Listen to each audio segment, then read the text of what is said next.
Hi, I'm with Al Cleinman, the founder of Cleinman Performance Partners and Cleinman Practice Transitions. Al, we're here to talk a little bit about the transaction side of the business, the divestiture side. Really, the audience is looking to know what is the process and why should people work with you and what's everything you're doing. So let's start with, what are the services that you and your team offer to practice owners? I think Cleinman Practice Transitions, which is really what we're talking about here, was organized about 20 years ago to help our clients basically maximize their life's work. The challenge of so many practitioners is that they are living their life here. They're working day in, day out, taking care of patients, and not many of them realize the intensity that is required to turn their asset, or shall I say liquidate their asset over the long term. We're talking about wealth building here. And optometrists have just this unique opportunity to realize and develop what I'll call generational wealth if they handle things correctly. The difference between an average performing optometrist and a top performing optometrist from an economic perspective is about $10 million over the life of their career. It's a huge number. And so we're organized as a group to help our clients maximize that opportunity, that if you will, that last dollar in the last 5 years of their practice. And that dollar, that improved profitability, that improved performance can yield anywhere from $6 to $10. It's the highest return on investment they'll ever have. Now, the process is one of first understanding clearly what are the objectives of the client. Where are we going? What are we trying to accomplish? I always say if we can understand clearly where we want to be, and understand clearly without conjecture, sugarcoating, no BS, where we are, laying out the path to get there is a much easier process if we have those two data points. And I think the challenge of so many practitioners is that they don't have the experience to understand what's possible. You know, at Cleinman Performance Partners, we've done over 3,000 transactions for optometrists. We have lots and lots of experience, have bought and sold over 300 practices in the last decade alone. And as a result of that, we have the creative capability to understand situations and design a transaction that is going to deliver on the client's needs. It's not a one-size-fits-all. And it's not like selling a piece of real estate, okay, where, all right, I'm going to hire a broker and they're going to do the same thing for every home that they sell or every property that they sell. We're very, very different. It's a customized process that starts with an assessment, really understanding what's the client want, what are the numbers tell us. We typically, in a practice sale, are going to do a practice visit and really understand where we are, what's the community like, what's the facility like, what's the team like, and look for what are those things initially that we could do that we'll call staging that would make a significant difference in the client's process. An example of that is we had a client a number of years ago in Texas, multi-location, 3 partners, and they, in our assessment, we identified and looked at their staff bonus system. And it was kind of strange. It was built on the honor system. And to make it a long story short, we made a change to the staff bonus system. As a result of that, revenue went up by almost $1 million in the first year, resulting in almost a $3 million difference in the sale of the business. Wow. Okay. Often those kinds of tweaks, if you will, make a huge, huge difference in the results of the process. So what I'm hearing is it's not just it's not just a transaction. You do that, but you look, I really like what you said about maximizing the value.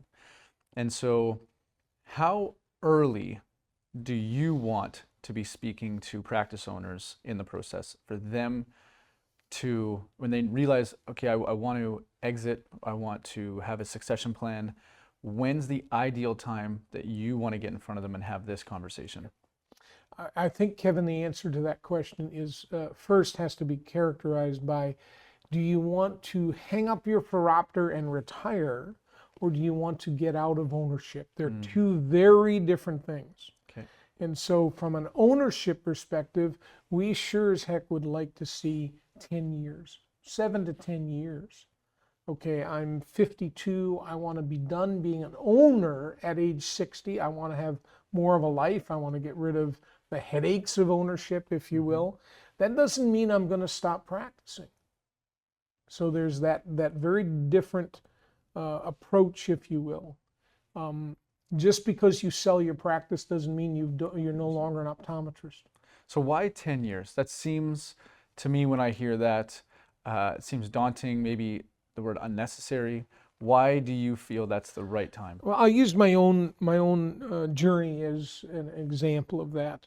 And that is, number one, more people die on the way down the mountain than die on the way up. Okay? You make more mistakes going down. You're tired. You've been at this for 40 years. You're tired, etc. And so we want to have the time available for that doc. So if they make a mistake, they can recover. And that, that mistake may come from, okay, I hired this associate, I wanted them to be my successor, and didn't happen. Very early on, this goes back, oh my gosh, almost 30 years ago, I had a client who retained us to help him sell his practice. He'd brought in an associate 10 years before and provided that associate with a 20% ownership in the practice. And he was destined to be the owner. But when it came time for him to do the deal, the associate balked and walked. Couldn't see himself being the owner. And so we had to recover from that and have enough time to do that. So it really is about it's not necessarily, okay, I'm going to start 10 years ahead of time and do this, this, and this. It's the thinking process. I've been about seven years on my journey, if you will, knowing, okay, at such and such a point, I want to be out of being an owner. Yeah. I'm still very active, as we know. And but I went through 3 potential deals. So you want to have the time to make. Making mistakes is a hard word, but it's real. But it's also hard to implement real change that will have a lasting impact on the exit value if you give 6 months notice or a year. So, what I've noticed is if somebody comes to you and says, I'm at that point right now, let's start a process of exiting, there's not much you can do other than trying. You're marketing it, you're doing a deal structure, you can come up with creative ways, there's solutions there. But the value that I know you provide and your team provides is longer term, almost like a financial planner who's planning for retirement. We need to have this strategy many years before, rather than just, okay, I'm done working, now let's talk about retirement strategy. Yep.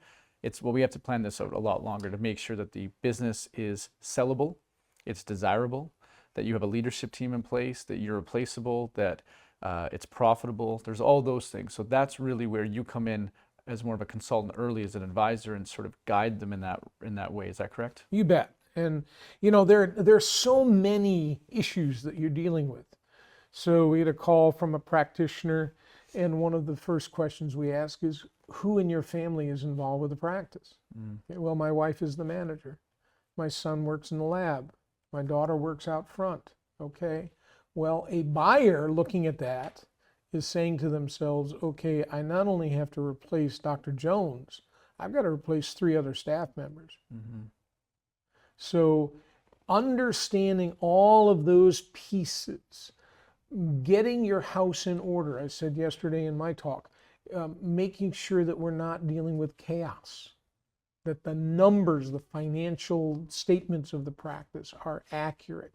The one thing that I think most professionals, not just optometrists, don't recognize is they work very, very hard to minimize their taxes, to minimize their income. Our job is exactly the opposite. So getting a tax return is just the beginning of the process. I want to understand what's in that tax return, what's in that process that really is owner benefit, so that we can recast those financial statements to present, and as I said yesterday, to harvest the asset. So when we talk about now the process, so someone comes to you, you mentioned you do an assessment early. You've used the word recasting financials. That's sort of like normalizing to make sure you've added in expenses that should be there. You've taken out expenses that the buyer will not be inheriting. Yep. So you're really looking at clean financials. What's next? What else do you offer along the process with a seller Sure. to support them? Depending on this strategy, so again, the assessment, the financials, now we're going to look at packaging. Okay, how are we going to go to market? Okay. Dr. Jones says, I want the most money I can possibly get at this. I've not done a good job of, setting aside funds. I need the most money, and I've got a $2.5 million practice, yada, yada, yada. Well, we're going to look at who are the sophisticated buyers that are out there that are going to pay top dollar for this practice. Other doctors might say, I've done well. I want to pass on my legacy to a private practitioner. They're two very, very different strategies, two very, very different deals. A third scenario might be a smaller practice where it really doesn't have the economic performance that would justify purchasing the practice outright.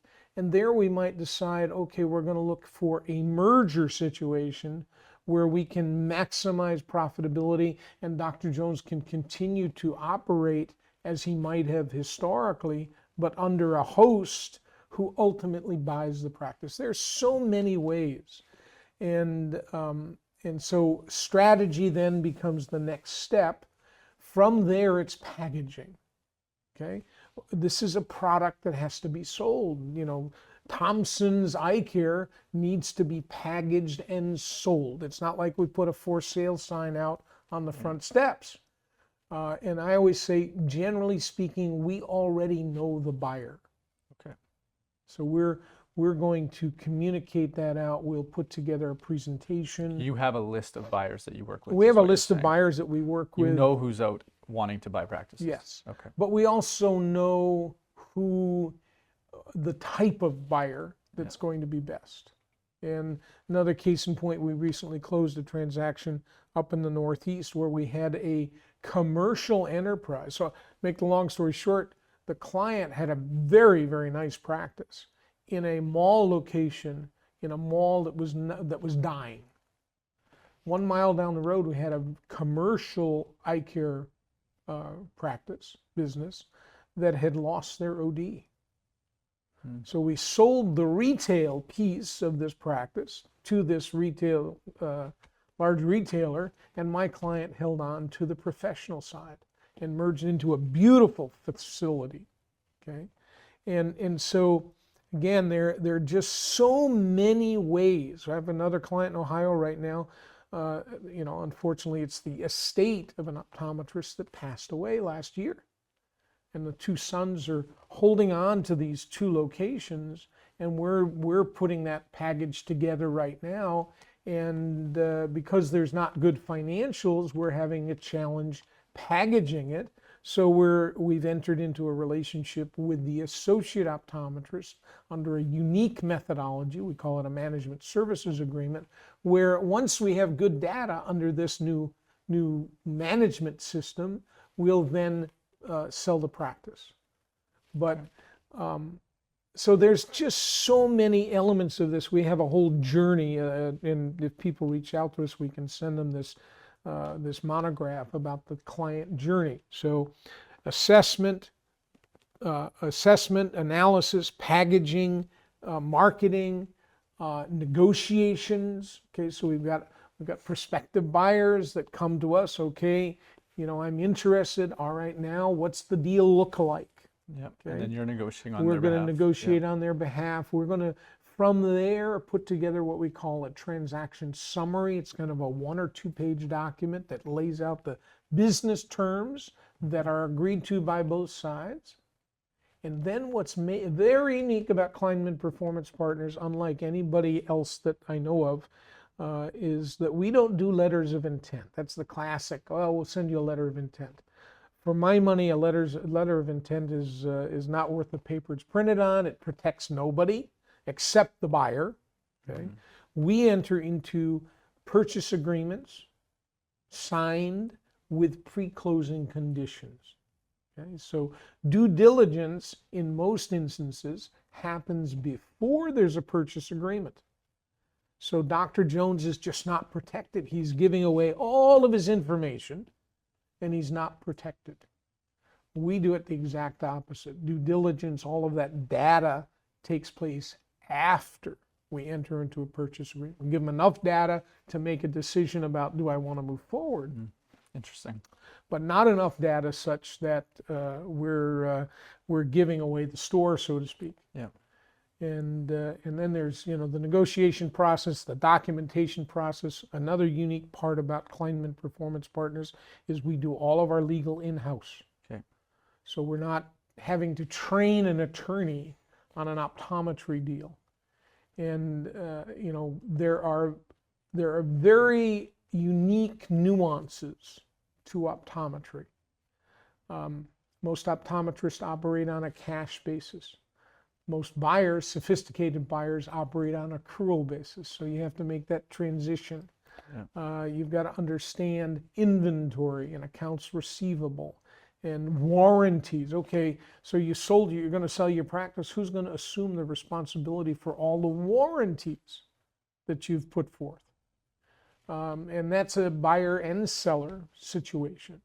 So we don't only just sell practices, we buy practices for clients. And so the experience that we've had over this many, many years of really helping clients kind of culminate their professional journey is what we impart, whether it's a buyer or a seller. Okay. So it sounds like there's so much more value as if you work with Cleinman Performance Partners than you would if you worked with like a typical brokerage who's just the transaction. Yep. You're really the journey about maximizing the assets. So I love that. Let's close with this. I get a call from a corporate chain. They want to buy my practice. I can just negotiate with them directly. Why do I need to bring you involved? Because I'm going to have to pay you for that. All you do is bring me a buyer, but I already have a buyer. I can just negotiate. I've either bought my practice years ago. I negotiate with my vendors all the time. I'm just going to handle this one-on-one. What do you say to those sellers in that moment? This is the most important transaction you will ever enter into. It is the most complex transaction you'll ever enter into. I've been 53 years in optometry. I don't do eye exams. Okay? You've never done a deal. Certainly, you might have done the deal buying your practice 30 years ago. You've never sold it. Okay? Surround yourself with experts. Don't go this alone. Somebody asked me, I overheard a client once. Somebody asked another of our clients, how much was it? And his response was, it's free, stupid. In other words, we're going to get more for this business than you will get for this business. Yeah. And our fees are at risk. The way we handle our transaction is, yes, there's a small upfront fee that is kind of the seller's skin in the game, so to speak, but we're the ones taking the risk. We don't get paid until closing. And therefore, we're going to work hard to get more for that practice than Dr. Jones is even going to understand is possible. And there's another piece. Because we make the buyer's job easier, we've done the due diligence as a buyer would do. Our buyers look to us and they're going to pay more to us to get one of our deals because they're better deals. Because they know it's packaged up properly. They know that you've done the pre-work. We've done the work. Yeah, I think the other two things that I'll just add in here from what I've seen, as well as selling a business will also be the most distracting thing you'll ever go through. And it'll be emotional, it'll be time consuming. And so to take that on all yourself also takes you out of the practice. And what I find is when you come out of the practice and you're focusing on this, performance drops at the worst time. Yep. Because now they're evaluating you and saying, whoa, performance is dropping. And so just having somebody here to handle that allows you to stay focused on the business. The second thing is I actually had a conversation with somebody on the mergers and acquisitions team of a large corporate chain. And they were very blunt that they said their strategy is to call directly because they know that they can underpay because they're the only buyer at the table. Yep. And so part of the value proposition is saying, whoa, you might have that deal in place. Why don't we see what else is out there and make sure that we at least get 2 or 3? Yep. And because that just naturally negotiation, if you're only negotiating with one, they have the leverage. If you can bring multiple buyers to the table, now we have the leverage. And so I always say it takes two buyers to make a deal. That's right. Okay, Yeah. you've got to be very careful about that. The mono, I'm looking for the right word, the mono buyer, Yeah. that's where the relationship. And we had this, last year we did a transaction with a client who we actually had 2 buyers at the table, and the client decided that they want to go with their friend, with somebody they know locally, instead of the more sophisticated buyer, the more well-financed buyer, frankly, and they were leaving $200,000 on the table. And my comment to them was, that's not $200,000. That's somewhere in the neighborhood of $2 million because you don't need that money. So that money is going to go into investment, and over the course of the next 10, 20 years, that's going to turn into real generational wealth. And so one of the things that we bring to the table is that kind of analysis that Dr. Jones is not used to having. Has never thought about it. Never thought about it. Right. We know what's going to happen 20 years from now. We know what's down the road and around the corner because we've been there. We've been where you want to go. And that's why you're bringing on our expertise, is to help you in that respect. Love it. What you don't know, you don't know. Well, thank you for the conversation. If you've watched this and are interested in just learning about Al's process and talking with his team, please reach out to us at practicetransitions@cleinman.com. Thank you.